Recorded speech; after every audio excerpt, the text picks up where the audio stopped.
Саламатсыздарма, менің аты жөнім Жолаева Айдана, Әли ауылының келіні боламын. Орамал қазақ танымында киелі де қастерлі ұғымдардың бірі.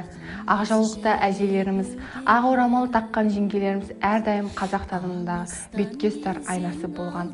Қазақта шашты тек қана жесір қалған әйел ғана жайып жүрген. Осыған байланысты шашты өру, шашпау тағу, орамал тағу сынды ұғымдар пайда болған. Орамал ол біздің арымыз, сыйластығымыз, тазалығымыз және сан ғасырлар бойы бізге жеткен сән үлгісі болып табылады. Орамал тағудың өзі имандылықты, сыйластықты, тектілікті білдіреді. Менің қолымда тұрған қызыл орамал. Қызыл орамалды қыз балалар таққан.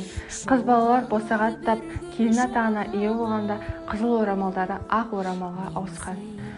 Менің қолымда тұрған қызыл, ақ және жасыл орамалдар. Бұл орамалдар қазағымыздың керемет салт-дәстүрінің бірі, беташар салтындағы сабауға байланатын үш орамал. Олардың өзіндік ерекшеліктері бар. Мысалы, қызыл орамал қыз бала кезінде таққан орамалы ретінде есептелсе, ақ орамал сол үйдің босағасына аттап келін атағына ие болған кезде тағылатын орамал ретінде байланады. Ал жасыл орамал сол өте көгеріп, өсіп, өнсін деген мағынаны білдіреді.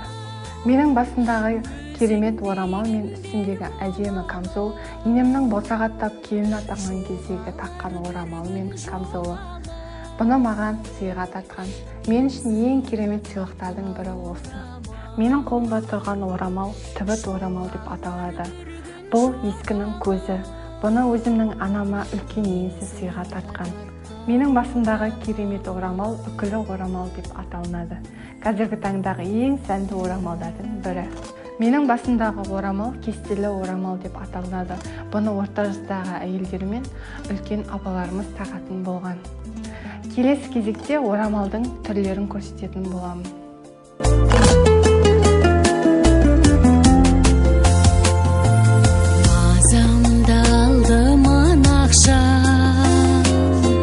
Семсерін кезеп сұрақсан, күлдіріп отыр басқа жан, жақсы дау сен деп жылатсан, тоналар бәрі тоналар, өзің бейгімдер болалар, жоғалар бір күн жоғалар, мен сыйға тартқан орамал, жоғалар бір күн жоғалар, мен сыйға тартқан орамал, жоғалар бір күн жоғалар. Қорыта келе айтарым, бірінші байлық денсаулық, екінші байлық ақжаулық демекші, орамал ол біздің дәстүріміз. Дәстүрді сақтау ол біздің міндетіміз. Ендеше салиқалы ұрпақ тәрбиелеу жолында әрбір қазақ өз үлесін қосса, нұр үстіне нұр болар еді.